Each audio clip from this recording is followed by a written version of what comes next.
మన భారతదేశంలో ఈవీఎంలు మొదటిసారిగా 1982లోనే కేరళలో ఉత్తర పరవూర్ అసెంబ్లీ నియోజకవర్గ ఉప ఎన్నికల్లో అందుబాటులోకి తీసుకువచ్చారు. 2004 లోక్సభ ఎన్నికల నుంచే దేశవ్యాప్తంగా ప్రతి లోక్సభ, రాష్ట్ర అసెంబ్లీ ఎన్నికల్లో ఓటింగ్ ప్రక్రియ పూర్తిగా ఎలక్ట్రానిక్ ఓటింగ్ యంత్రాల ద్వారా నిర్వహించడం జరుగుతోంది. అయితే పైలట్ ప్రాజెక్టుగా 2014 లోక్సభ ఎన్నికల్లో 543 పార్లమెంటరీ నియోజకవర్గాల్లో వెరిఫైడ్ పేపర్ ఆడిట్ ట్రయల్ అంటే వీవీప్యాట్ సిస్టంతో కూడిన ఈవీఎంలు ఉపయోగించారు. ప్రతి ఎన్నికల్లో ఏ అభ్యర్థికి ఓటు వేయకూడదని కొందరు వ్యక్తులు ఆలోచిస్తారు. అలాంటి ఓటర్ల కోసం ఎన్నికల సంఘం నోటా సదుపాయాన్ని కూడా కల్పించింది. భారత ఎన్నికల సంఘం డిసెంబర్ 2013 అసెంబ్లీ ఎన్నికల్లో ఎలక్ట్రానిక్ ఓటింగ్ యంత్రాల్లో నోటాను ప్రవేశపెట్టింది. అప్పటి నుంచి అభ్యర్థులు ఎవరూ నచ్చకపోతే పైవేవీ కావు అనే భావన మొదలైంది. 27 సెప్టెంబర్ 2013న ఎన్నికల్లో పైన ఏవీ కాదు అనే దానికి ఓటును నమోదు చేసుకునే హక్కును వర్తింపచేయాలని భారత సుప్రీంకోర్టు తీర్పును ఇచ్చింది. ఇదే సమయంలో ఎలక్ట్రానిక్ ఓటింగ్ యంత్రాల్లో బటన్ను అందించాలని ఎన్నికల కమిషన్ను ఆదేశించింది. ఓటర్లు నోటాను వినియోగించుకునేందుకు వీలుగా నన్ ఆఫ్ ది అబోవ్ ఎంపిక కోసం ఈసీఐ ప్రత్యేక గుర్తును ప్రవేశపెట్టింది. ఈ గుర్తు అన్ని ఎలక్ట్రానిక్ ఓటింగ్ మిషన్లలో అంటే ఈవీఎంలలో చివర ప్యానెల్లో కనిపిస్తూ ఉంటుంది. అసలు ఈ నోటా అంటే ఏమిటో చూద్దాం. ఎన్నికల్లో పోటీ చేసే వ్యక్తులు ఎవరూ నచ్చకపోవడం, అభ్యర్థుల నేర చరిత్ర, స్థానిక సమస్యల కారణంగా ప్రజలు ఎవరికీ ఓటు వేయకూడదని చాలాసార్లు అనుకుంటారు. అయితే వారు తమ నిరసనను ఎలా వ్యక్తం చేస్తారు?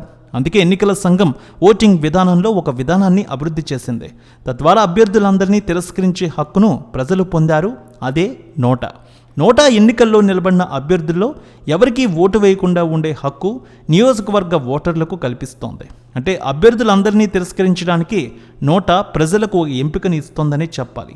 మీరు మీ అసెంబ్లీ లేదా లోక్సభ నియోజకవర్గం నుంచి ఏ అభ్యర్థిని ఇష్టపడకపోతే ఈవీఎం మిషన్లో నోటా బటన్ను నొక్కొచ్చు. నోటాకు వచ్చిన ఓట్లను లెక్కిస్తారు, కానీ వాటిని అదనపు ఓట్లుగా పరిగణిస్తారు. అంటే నోటా ఓట్లు ఏ అభ్యర్థికి లెక్క వెయ్యరు. సో ఎవరి గెలుపుకి ఓటములకి వాటి ప్రాముఖ్యత అయితే ఉండదు. మీకు ఎవరూ నచ్చలేదనే ఒక కారణంగానే ఈ ఓట్లు లెక్కిస్తారు. ఇక నోటా ఎంత ప్రభావవంతంగా ఉంటుందో కూడా చూద్దాం.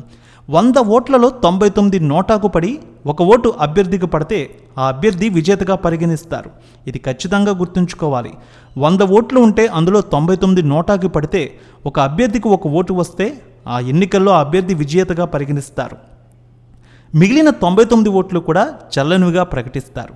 అసెంబ్లీ లేదా లోక్సభ నియోజకవర్గాల అభ్యర్థులందరికీ డిపాజిట్లు గల్లంతైతే ఎక్కువ ఓట్లు సాధించిన అభ్యర్థిని కూడా విజేతగానే ప్రకటిస్తారు.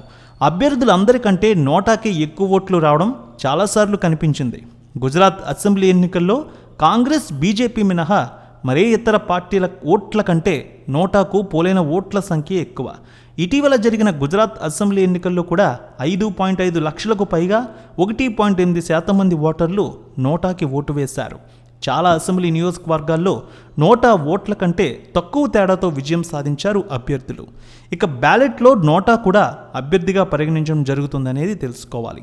2018లో దేశవ్యాప్తంగా మొదటిసారిగా నోటా అభ్యర్థులతో సమాన హోదాను పొందింది. 2018 డిసెంబర్లో హర్యానాలోని 5 జిల్లాల్లో జరిగిన మున్సిపల్ కార్పొరేషన్ ఎన్నికల్లో నోటాకు ఎక్కువ ఓట్లు వచ్చాయి. అభ్యర్థులందరినీ అనర్హులుగా ప్రకటించారు. తర్వాత మరోసారి మళ్ళీ ఎన్నికలు చేశారు.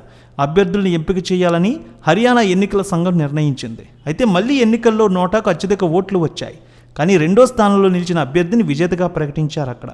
అయితే నోటాకు అభ్యర్థికి సమాన సంఖ్యలో ఓట్లు వస్తే అటువంటి పరిస్థితుల్లో అభ్యర్థి విజేతగా ప్రకటించబడతారు. నోటాకి అంత పవర్ ఉంది.